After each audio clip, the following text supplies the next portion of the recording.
에서 올라온 명조인데 이 여자분이 그 사주 카페 사이트에 자기가 몸이 너무 아픈데 왜 이렇게 몸이 너무 아픈 곳이 많고 치료가 안 된다. 근데 왜 아픈지 모르겠다. 뭐 이런 얘기를 써놨어요. 그런데 이 사주를 유심히 보면 뭐가 문제냐면 갑기합으로 암합이 되어 있거든요. 인중에 있는 갑 그리고 미중에 있는 기 이렇게 해가지고 갑기합 이렇게 되어 있기 때문에 이것이 가장 큰 이 사람의 질병이 뭔가 치료가 되지 않는 부분이다라고 보입니다. 일단은 이 사주를 뭐 일간으로 볼 수도 있는데 일간으로 보면 정미 식신이죠. 여기도 식신이 되고 그러면 식신이 갑기합으로 묶여 있다 이렇게 해석해도 뭐 무방하긴 한데 제가 볼 때는 이분이 월간 병화로 봐야 되고 병화에서 상관 미토를 쓰는데 인중의 갑이 암합되어 있단 말이에요. 갑기합으로. 그러니까 상관이 움직이지를 못하는 거죠. 이 갑 때문에. 그러니까 몸이 합이라는 거는 몸이 스탑됐다. 이게 스탑. 정지됐단 말이에요. 암합이 되면 정지 현상이 많이 일어난단 말이에요. 그런데 46세인데 이분이 38 경호대운에 오음이 합의된단 말이에요. 그러면 더군다나 갑기 합의된 것도 답답한데 오음이 합의돼 버리면 역시 이 미토가 정지된 상태란 말이에요.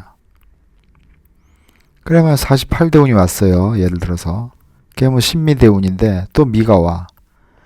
그러면 이 갑기합으로 묶여있는 거를 풀려면은 운에서 대운에서 신이 와야 인신충이 돼야 갑기합이 깨지는데 제가 봐서는 이 여자분은 58 임신대운이 오기 이전에는 이 갑기합이 깨지기가 어렵단 말이죠. 그렇기 때문에 상당히 오랜 세월 몸이 아파서 고생을 하게 될 것이다 이렇게 보이고 그러면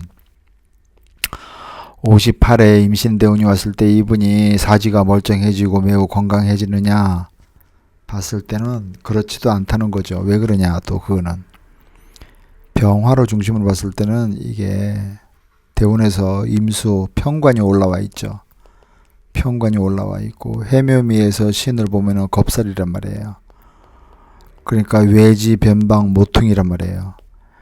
이때 시골에 가서 죽은 듯이 살면 죽은 듯이 그러면 자기 삶이 보장된다라고 보는 거죠. 그러니까 어떻게 사느냐에 따라서 죽을 수도 살 수도 있는 것인데 이분은 사실상 지금부터 외진 곳, 한적한 곳, 외딴 곳, 인적이 드문 곳 이런 곳에 가서 사셔야지 건강해진다. 이렇게 볼 수 있습니다. 이번의 사주에서는 병화를 중심으로 봤을 때 물론 일간 정화로 중심으로 봐도 그렇지만 관이 없죠. 관성이 없어요. 그렇기 때문에 대체적으로 남편은 관성이 없다는 거는 그 남편이 유령에 가깝단 말이에요. 유령. 그러니까 스님이나 신부님이나 또는 무속인이나 이렇게 사주팔자 보는 사람이나 뭔가 뭐 자연인처럼 산속에 들어가 사는 사람이나 아니면 맨날 떠돌아다니는 사람이거나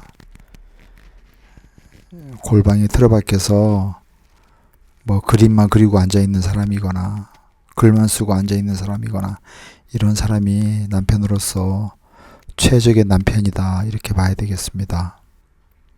그래서 오늘은 자기 몸이 여기저기 엄청 아픈데 왜 아픈지 그것에 대해서 좀 살펴봤는데요. 문제는 또 하나가 더 있는데 이분이 2024년 갑진년이죠. 10월달 갑술월에 자궁 또 수술을 한다. 자궁 수술을 한다고 해놨어요. 그러니까 갑진년에 진미파가 되고 갑술년에 술미형이 되니까 술미형이니까 수술이 가능하다. 그리고 대운과 세운에서 이렇게 진술충이 만나고 이미 사주에 미가 있잖아요. 또 축도 있잖아요. 그럼 어떻게 돼요? 진술충미가 다 만났죠. 진술충미.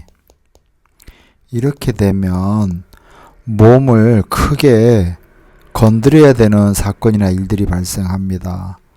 사고가 나든지 수술을 하든지 이렇게 되는 거죠.